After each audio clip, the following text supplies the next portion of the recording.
Fun રંગ news fun રંગ news. દોસ્તો નમસ્કાર, હું મેહુલ વ્યાસ ફન રંગ ન્યૂઝમાં આપનું સ્વાગત કરું છું। આજે વાત કરીએ તો શરૂઆત गडकरी साहब थी। गडकरी साहब एकदम गन्ने का जूस बेच रहे हैं ना, वो ये वाला है। हमने तो આમ તો એ ને હાર્દિક પુરી જે પેલા એક્સિંગ ફાઇલમાં નામ આવ્યું ને એનો ગર્વ લે છે, આપણા પેટ્રોલિયમ મંત્રી ને પેલા રોડ મંત્રી, બંનેની હાલત આપણી બહુ જબરજસ્ત છે। એટલે આપણે ખુશીમાં ફટાકડા ફોડવા જોઈએ, એટલી સરસ હાલત છે। અને હમણાં જ ગડકરી સાહેબે કીધું કે ભાઈ લોકો પૈસા આપીને ખોટે ખોટું E20 ને બદનામ કરી રહ્યા છે। એ લોકોએ પાછું સુપ્રીમમાં તો એવું કીધું, એવી વાત હતી કે ભાઈ આ E20 નો તો એક અમારો એક્સપેરિમેન્ટ છે, જે વડે આખા દેશના કોઈ પણ વ્યક્તિને વિશ્વાસમાં લીધા વગર પોતાની જાતે ચાલુ કરી દીધો। અને એની વિવાદ તો બધા છે જ, પણ મૂળ તો એ છે કે ભાઈ એ એમ કહે છે કે લોકો પૈસા લઈને આ E20 નો એનો જે ખોટો પ્રચાર કરી રહ્યા છે કે E20 હાનિકારક છે। તો હવે આપણને તો ખબર નહીં કે આ જે પેલો ઇન્ફ્લુએન્સર છે જે બહુ બહુ અમીર છે, એ સૌરભ જોશી, એને ખરીદવા કોણે પૈસા આપ્યા છે તો ખબર નહીં, પણ એણે એક વિડીયો બનાવ્યો છે અને એણે કીધું છે કે E20 થી એની ગાડીને નુકસાન થાય છે। હજુ હવે એ શું કહે છે? मैंने आपको दिखाया था, हमारी गाड़ी की माइलेज हो गई थी 17 से सीधा 9 पे, और आज पता कितनी हो गई है? आज हो गई 5 की। भाई ये देखो 5 की माइलेज दिखा रहा है। भाई ये क्या हो गया इथेनॉल की वजह से यार? तो अब पता नहीं कब ये गाड़ी खराब हो जाएगी भाई। आधी की भी आधी हो गई है। हाँ यार 5 की माइलेज तो गाइस बहुत कम होती है यार, क्या होगा हमारा भाई? इतने पैसे लगाए हमने गाड़ी में, और देखो गाइस आजकल पेट्रोल भरवाने में तो डर लग रहा है ना मुझे कि कहीं गाड़ी खराब ना हो जाए, क्योंकि आजकल बहुत लोगों की खराब हो रही है मिलावट की वजह से। और ये अच्छा हुआ मैंने जी वैगन इलेक्ट्रिक ले ली, पेट्रोल नहीं ली। एक तो पैसे भी ज्यादा लगते हैं, ऊपर से फिर भाई खराब हो जाती तो बहुत मोटा खर्चा भी आता है। अब वही चलाएंगे, जी वैगन चलाएंगे ज्यादा, क्योंकि इलेक्ट्रिक का ज्यादा दिक्कत नहीं है। यहीं चार्जर लगा, यहीं चार्ज करो, चलाओ अपना बढ़िया, 500 किलोमीटर चल जाती है। એટલે હવે આને તો કોઈ ખબર નહીં, ગડકરી સાહેબે જવાબ આપવો જોઈએ કે ભાઈ આને કોઈ પૈસાની જરૂર પડી હશે એટલે ખોટે ખોટા વિડીયો બનાવી દે। એવો જ પેલા આપણે નહીં પેલો દિલ્હીના એક વખત ખાંસીવાળા પેલો હતો CM, એને આવો ધંધો કર્યો, એ E20 ની પાછળ પડી ગયા છે। આ બધાને ગડકરી સાહેબનું જે વિઝન છે, જે રીતે રોડ આપણે 2022 સુધીમાં એવા થઈ જવાના હતા કે અમેરિકાને આમ એ થઈ જાય કે ભાઈ રોડ તો આ ઇન્ડિયાના છે, એટલું બધું જે વિઝન ધરાવે છે। એમના છોકરાઓ બિચારા ગરીબીમાં જીવી રહ્યા છે, એ લોકો શેરડીનો રસ કાઢી કાઢીને એમનું જીવન કાઢે છે, એટલા ગરીબીમાં। અને તો એ ગડકરી સાહેબની આટલી દૂરદ્રષ્ટિવાળી જે વાત છે એના પર લોકોને અરવિંદ કેજરીવાલને મહત્વ પડે છે। જુઓ, અરવિંદ કેજરીવાલ તો પાછો ખબર નહીં સીધો જે બધા કાર રિપેર કરનારા મિકેનિક છે, કાર માલિકો છે જે દિલ્હીમાં, એ લોકોને મળવા પહોંચી ગયા। જો એ જેમ કેવું કર્યું એમણે, જો આ જુઓ। और मिस्त्री कौन है? आप हो? अशरफ। कैसे हैं आप? जी सर। क्या नाम है? अशरफ। अशरफ। आपका? जसवीर सिंह साहब। जसवीर सिंह साहब। तो थोड़ा सा बताओ, इतना जो हंगामा मचा पड़ा है, E20 से खराब हो रही है गाड़ियाँ खराब हो रही है, धक्का मार के लाए हैं। ये टोचन हो गया ये। आपकी गाड़ी? मेरी गाड़ी है। आपकी गाड़ी है? E20 जबकि कंपैटिबल है, ये एक हफ्ते से स्टार्ट नहीं हुई थी, तो आज लेके आओगे। अच्छा, ये अभी खरीदी हुई गाड़ी है? कंपैटिबल है। कब खरीदी थी? 2023 का मॉडल है। अच्छा, 23 का कंपैटिबल मॉडल है। अब पहले 22 की थी, अब 13 की रह गई है। अच्छा, और हम कह रहे कंपैटिबल हैं वाली गाड़ी में भी अभी एक हफ्ते बाद आज गाड़ी स्टार्ट करी है, मिसिंग कर दी आए तो फिर फ्यूल पंप जाऊंगा।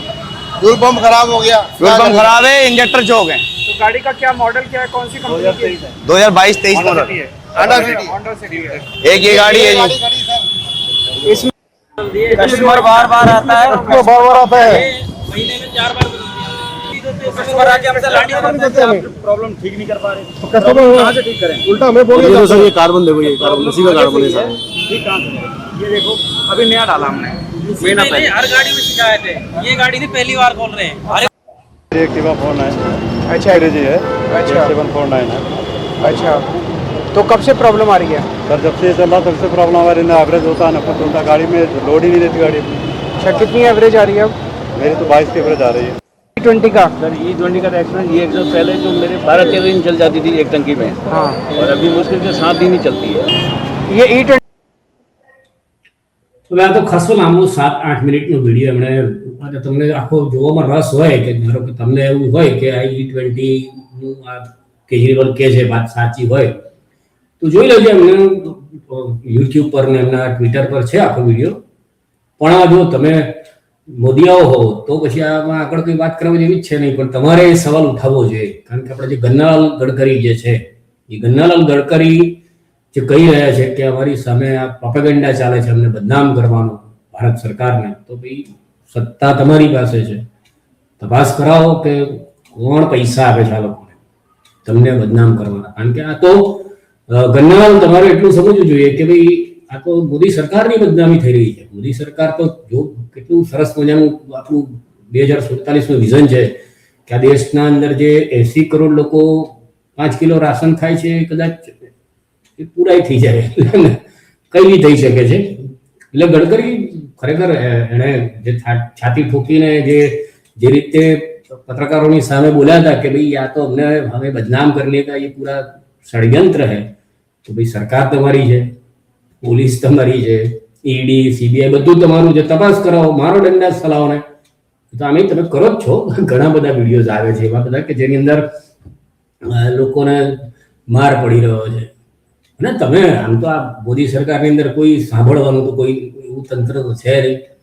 કારણ કે સાંભળે તો જો સહેજ પણ નૈતિકતા માનવતા જે બધી વાતો સારા એક શાસક માટે કહેવાય એમાં કઈ પણ એક છાંટોય હોય તો અત્યાર સુધી જે આપણા જંતર મંતર પર આ યુવાનો એમની સાથે ઘણા બધા લોકો જોડાયેલા છે ધરણાના, હજી અત્યાર સુધી ના ચાલતા હોય, આનો નિકાલ ક્યારનો આવી ગયો.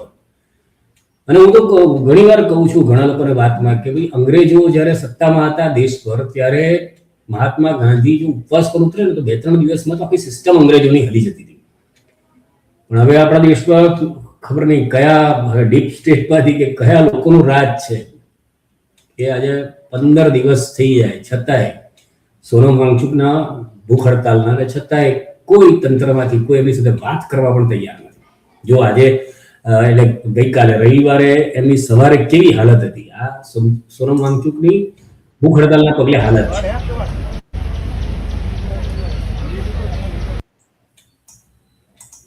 સોનમ વાંગચુક માત્ર એક ન્યાયિક લડત લડી રહ્યા છે.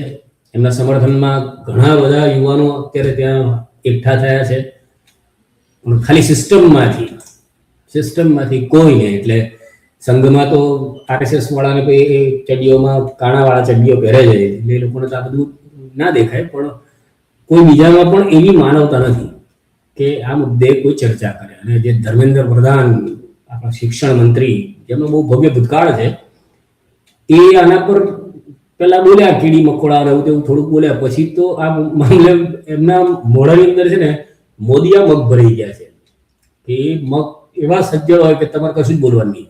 જે રીતે મોદી પોતે કશું લોકોના સવાલો સામે નથી બોલતા એ રીતના મોદીયા મગ એમના મોઢામાં ભરાઈ ગયા છે. પણ જે લોકો લડી રહ્યા છે એ લોકોના તો મોઢામાં માતાનું સવાસેર સૂંઠ વાળું દૂધ જ છે. આ વિજય દેવકે ખરેખર એ માણસ લડી રહ્યો છે, એની સાથે એવા ઘણા યુવાનો અત્યારે એકઠા થયા છે, લડી રહ્યા છે કે લોકતંત્ર બચે. તો હવે આ 20મી તારીખે લોકો માર્ચ કાઢવાના છે જંતર મંતરથી સંસદ સુધી. કારણ કે ચોમાસું સત્ર શરૂ થશે અને ચોમાસું સત્રની અંદર પહેલો તો મોદી સાહેબનો એજન્ડા અને અમિત શાહનો એજન્ડા એક જ છે કે ભાઈ પેલું જે મહિલા આરક્ષણના નામે જે લોકો રડ્યા હતા એ બિલ પાસ કરાવવું. કારણ કે એ લોકોને સાંસદોની સંખ્યા વધારવી છે એટલે એમના જે ગઈ વખતે એમને લોચો પડ્યો કે એમના જે 2/3 થવા જોઈએ થયા નહીં એટલે બહાર છાતી પીટી. હવે ભાજપની અંદર પોતે જ એમના પક્ષમાં 33% મહિલાઓને કોઈ જગ્યાએ સત્તા નથી આપવામાં આવી, એની અંદર જ નથી, છતાંય એના નામના બૂમો પાડી એમના જે પેડ એમના જે એટલા ભક્તો છે એ લોકો બહાર રસ્તા પર ઉતર્યા કે મહિલાઓ અપમાન થયું અને મહિલાનું માંગ થયું.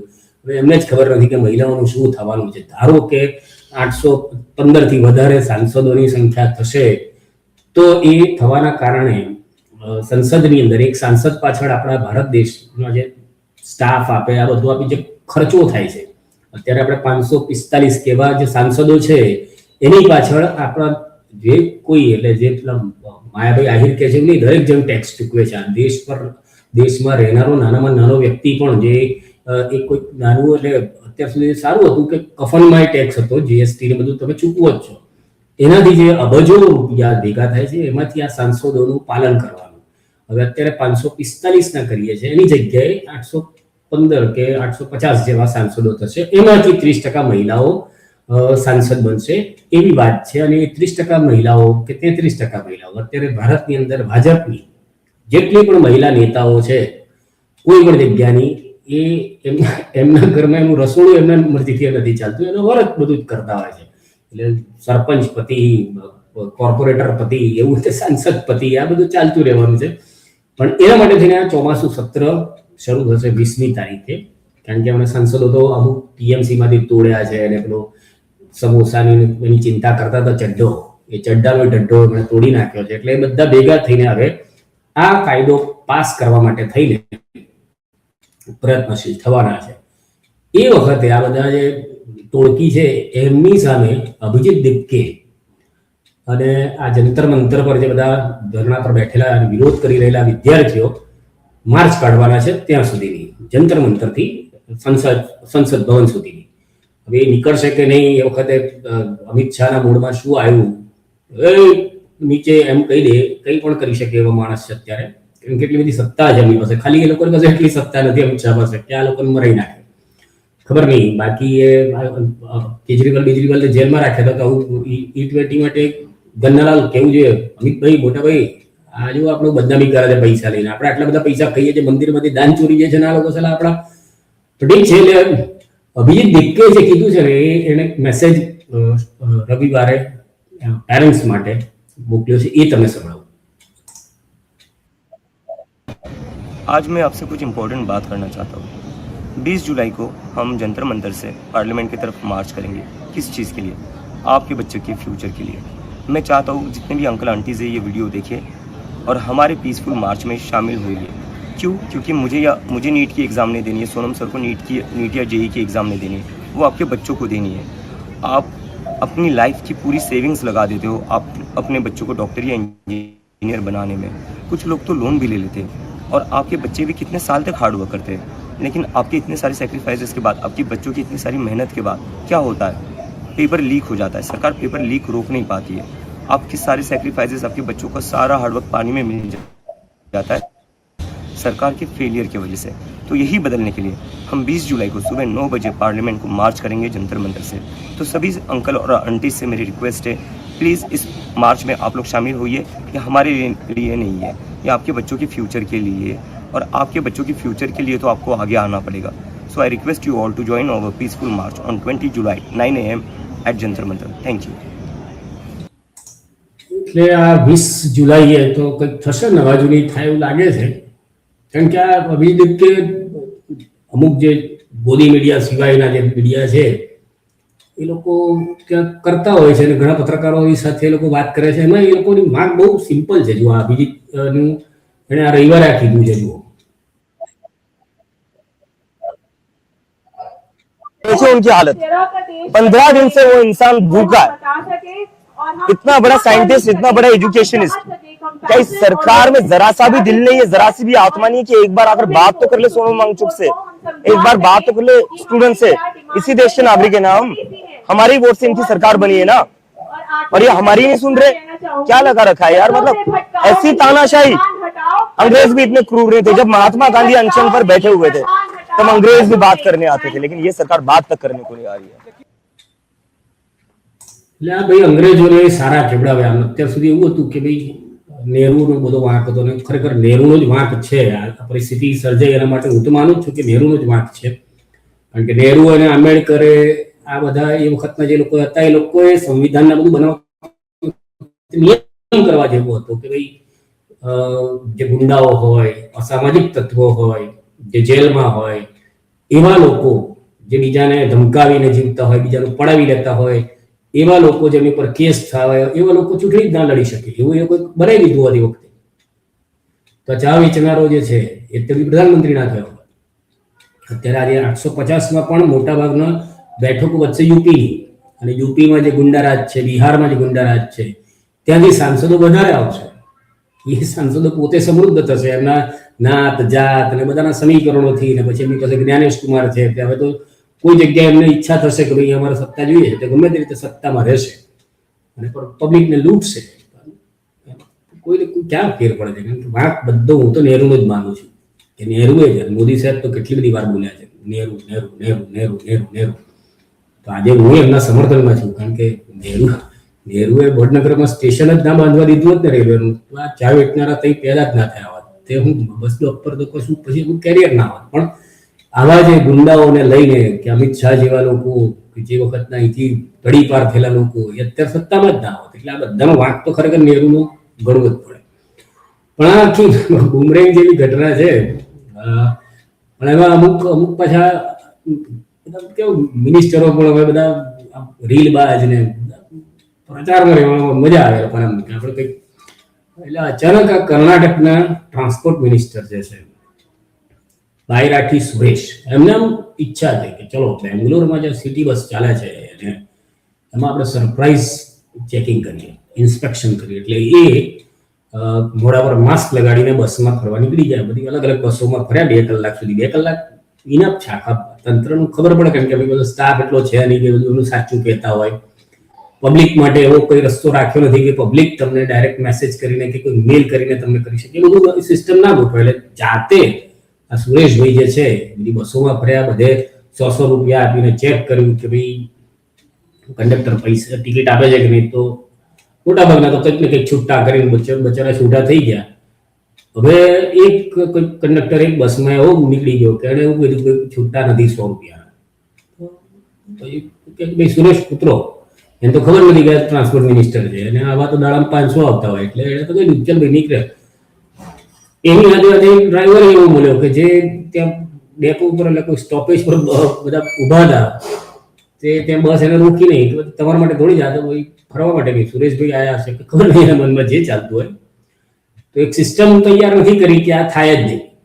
પણ પોતે આ જાણે વિક્રમાદિત્ય જે પેલા રાજા હતા ને, પ્રજામાં દુઃખ જોવા નીકળે. જ્યારથી બેઠા છે ત્યારથી આ પહેલી વાર નીકળ્યા બેંગ્લોરમાં. પછી એ બધું જોયું, પછી એ લોકોને કંઈક સસ્પેન્ડ કરવાનું, કારણ કે સસ્પેન્શન એટલે બહુ કોઈ બહુ મોટી ઘટના છે નહીં. 2-3 મહિના ઘેર રહેવાનું, અડધો પગાર ખાવાનો, સરકારી તંત્રમાં જમાઈ થાવ એટલે તમારે આ જ હોય.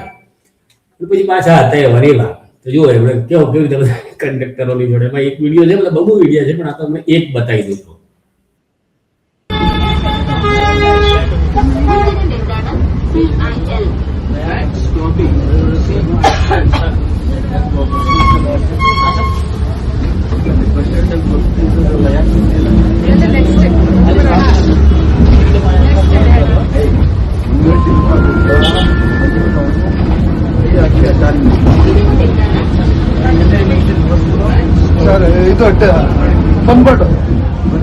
ಪನ್ವಡ ಒಬ್ಬ ತಡಕಿರಲ್ಲ ಅಲ್ಲಿ ಸ್ಟಾಪ್ ಇಲ್ಲ ಸರ್. એટલે પછી સાથે જે કેમેરામેન હતો એને કહી દીધું કે ભાઈ આને સસ્પેન્શનનો ઓર્ડર કરવાનો, કંઈક ત્યાંનું સાઉથની લેંગ્વેજમાં છે ને આપણને. પણ આ હવે બધા ફેમસ થવાના, બધા પોતે એક સિસ્ટમ તૈયાર કરવાની એવી વાત નથી. તમારે રીલ બનાવવાની, જેવી રીતે હર્ષંઘવી બનાવી રહ્યા છે બધા અત્યારે સુરતમાં ફરી ફરીને, એ બધું આમ થઈ જશે ત્યાં થઈ જશે, બધું થોડું બોલીને કરી નાખે છે. એમને સુરતની સમસ્યા તાત્કાલિક દેખાઈ ગઈ. એમને મોરબી જેતપુરમાં જે સમસ્યાઓ ખેડૂતોની ચાલે છે ત્યાં સુધી એમનો અવાજ અથવા તેમની નજર નહીં પહોંચે, કારણ કે ત્યાં ઉપર મોટા પપ્પાએ ના પડી હોય નહીં જોવાનું. એ બાજુ ત્યાંથી ઓર્ડર આવે પછી ચાલો તો કદાચ પેશાબ કરવા માટે પણ પૂછતા હશે. કારણ આ બધું એટલું બધું એવું થઈ ગયું છે કે આના પર તમારે કશું દુઃખ વ્યક્ત કરવા જેવું એ નથી. કારણ કે આ સિસ્ટમ ક્યારે બદલાશે, જીવ હવે કોઈ એટલો સડો પેસી ગયો છે કે હવે આ સડો ક્યાં સુધી રહેશે એ ઉપર મહાદેવ જાણે. પણ રશિયાએ એક જે છે ને એ બનાવી, શું કહેવાય આપણે જે એન્ટી ટેન્ક હેલિકોપ્ટરને ઉડાવી દેવા માટેની મશીન ગન બનાવી, અને પછી એને કન્વર્ટ કરી કે ભાઈ આને એન્ટી ડ્રોન, કારણ કે અત્યારે ડ્રોન યુક્રેન સાથે જે વોર ચાલે છે ત્યાંથી ડ્રોન આવે તો કે એને ભડોડો ઉડાડી દેવાનું. એટલે એ લોકો રિવર્સ એન્જિનિયરિંગ કરી એને રિવર્સ ગેરમાં કરી નાખી. જેવી રીતે આપણે આ 2014ની અંદર આમ તો ગુજરાતમાં તો 2002 થી આપણે એને પહેલાથી ચાલુ કર્યું કે ભાઈ નહીં, આપણને તો એવી રિયલ એન્જિનિયરિંગ જોઈએ કે આપણે હિન્દુ ખતરામાં છે એટલે આપણે અત્યારે રશિયા ને એવું લાગ્યું ડ્રોન થી રશિયા ખતરામાં છે એટલે આપણે એવી ગન બનાવી. હવે ગન જે છે એ કેવી ચાલી છે એ જુઓ, અને પછી વિચારો આપણી જોડે આ ભાજપિયાઓ મોદી આવા જ સાબિત થયા છે. જો આવી જ ગન છે આ બધી.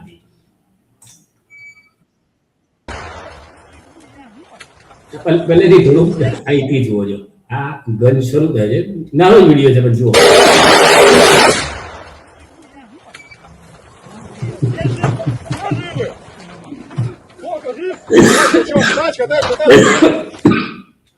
ના જો કેવી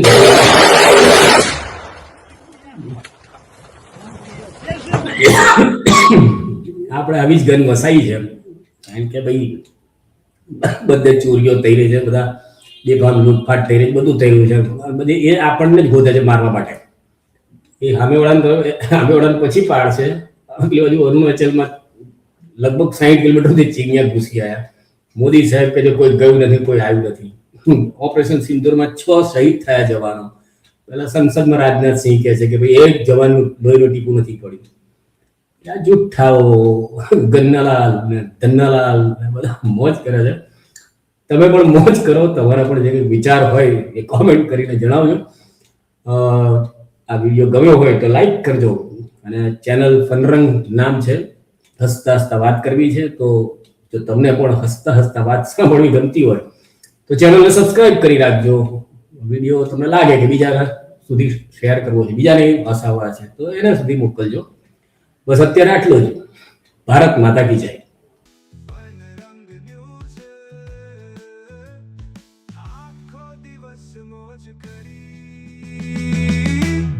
ફન રંગ ન્યૂઝ